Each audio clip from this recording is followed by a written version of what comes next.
The WHAS 11 News Focus Team investigation right here tonight. Our focus, Louisville's EMS services. Hello, everybody, and thanks for joining us at 6. I'm Doug Proffitt. The city admits it is short-staffed, so it needs help from paramedics and EMTs from the suburbs of Jefferson County. But just how much is that taxing our resources? Focus investigator John Charlton is digging into the data, which may seem to be alarming.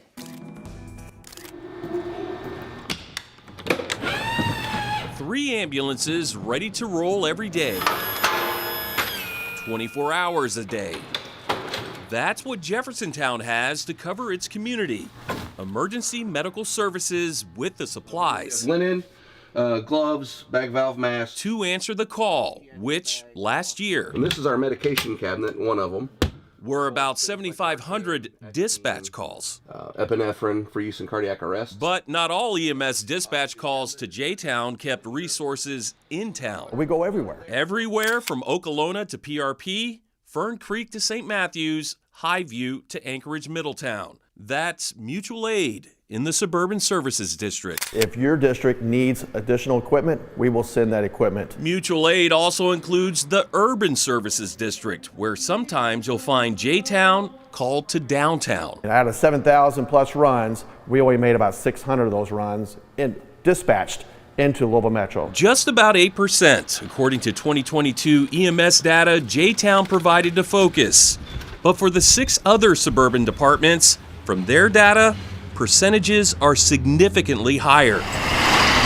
Take Fern Creek, for example, now merged with Butyl Fire and EMS. At least 25% of their dispatch calls are going to the Urban Services District. That seems like a big number.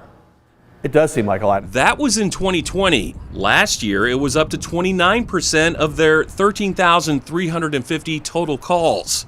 In fact, according to each department's data, EMS dispatch calls to the city have gone up year to year for every one of them, with the exception of JTown.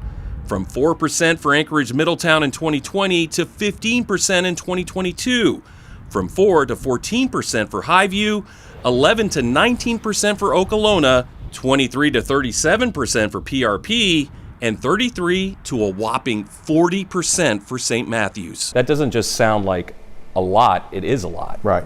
And you know, the reason of that is because of their location with the Urban Services Louisville Fire 4th District. Louisville Metro Emergency Services Director Jody Myman says the numbers are especially higher for suburban departments directly bordering the urban district. It's all based on the closest ambulance. Again, mutual aid, which is supposed to be a two-way street. We've been hearing grumblings about the mutual aid is not even anywhere near being 50-50.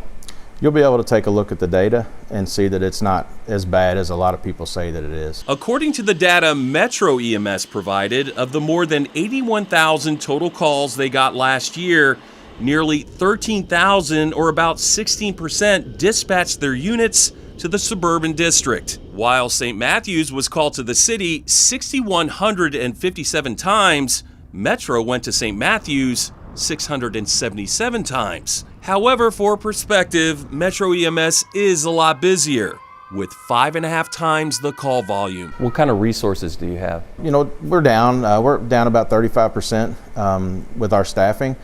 We strive for 20 trucks a day. We've been averaging over the last year anywhere between 14 and 18 trucks per day. Between all 7 departments in the Suburban Services District, there are 29 ambulances going throughout the day.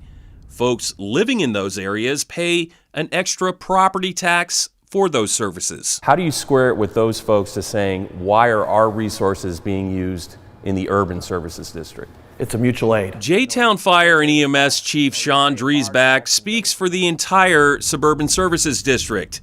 As president of the Jefferson County Fire Chiefs Association, he acknowledges that they are working things out with Metro. There is a problem. In his view, it's not so much an issue of who's helping out who more. If there's a problem, I would say it's the misuse of 911. As it is, emergency calls that aren't really emergencies. And my ambulance is using sometime as a chauffeuring service to take somebody from home to the hospital because they either have a scheduled doctor's appointment or they have a scheduled surgery that day. Data shows that last year with runs into the city, a third of the time patients were not even transported. For Anchorage Middletown, it was more than half of the time. Just 43% of calls resulted in transports. We have a lot of people that do abuse the system. You know, just think about your emergency. If it's a simple sickness or you need to have a test, you know, that doesn't deserve necessarily an emergency ambulance.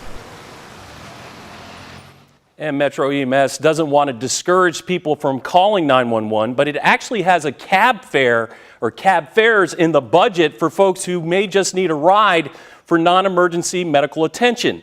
Director Jody Myman says this summer he hopes to have nurses integrated with dispatch to help triage patients before an ambulance shows up. John Charlton, WHAS 11, on your side.